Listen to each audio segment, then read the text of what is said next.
What's happening, folks? Back with another reaction, back with some more Madonna, and we're returning to Bedtime Stories 1994. Thank you again to Mark and to all others who've been commenting. And the next track is called Inside of Me. I feel like we're probably talking emotions here. We're probably talking psycho-emotional, internal deliberations or experiences or understandings. I suppose, again, in light of some of her songs, there is a more sensual or indeed sexual way to interpret the phrase, but I don't expect it to be that on the nose, or at the least, if it is, I expect it to function on multiple levels. But yes, Bedtime Stories inside of me, I suppose it's inevitable that I propose or raise that possibility, though I still think the emotional angle and talking about all the things going on inside you, maybe a storm inside you and so on, I feel like that's more likely. Luca, I'm not sure what you're up to, but let's give it a listen. This is Madonna, the track is Inside of Me, and it's from her 1994 album Bedtime Stories.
beautiful and mellow tune.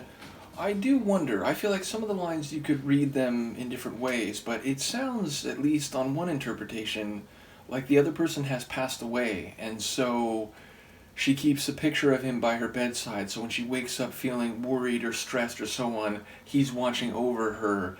And when the world is crumbling around, she thinks of his smile and she holds him in her heart, and it at least makes her feel like she can get past that. She can fly through the difficulties when mean-spirited or foolish people are trying to drag her down, which again, as I hear that line, I'm thinking about what people said, that by this point she was getting a lot of stick for maybe, some of the creative choices and the racy songs and so on that she had done, and was perhaps, it felt autobiographical in that moment. Now, it could be that he has just moved on, and so she still can't quite get past it, and so he might not actually be passed away. But I feel like some of the lines, they hit a little deeper if it's on the interpretation that the other person is no more.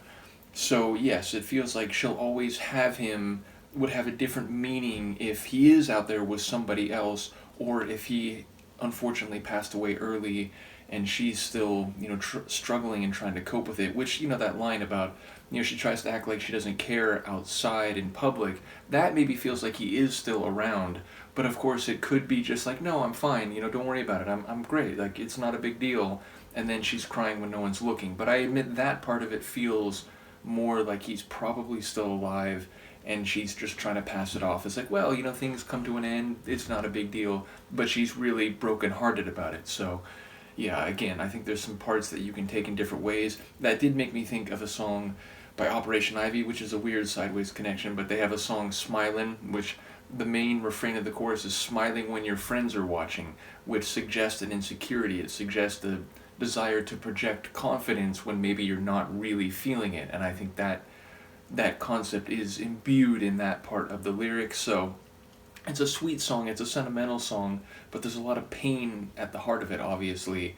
But she still seems like she's holding on to that memory and to the feeling she has inside her of this other person's presence. And again, I think you could interpret that on multiple levels, and maybe some of the breathy vocals that she gives, including by the end there was like a backing, like, spoken vocal behind her, like, lead sung vocal. And again, I think you could take that on a more literal or a more figurative way, but either way, it's a song with a lot of feeling in it, and some of that feeling is hurt, but also there's a feeling that, she can still access the beauty and the connection that she felt. So it's a nuanced song thematically, is what it feels like to me, but sonically, again, more of that, like, early 90s R&B smooth type of feeling. I like that.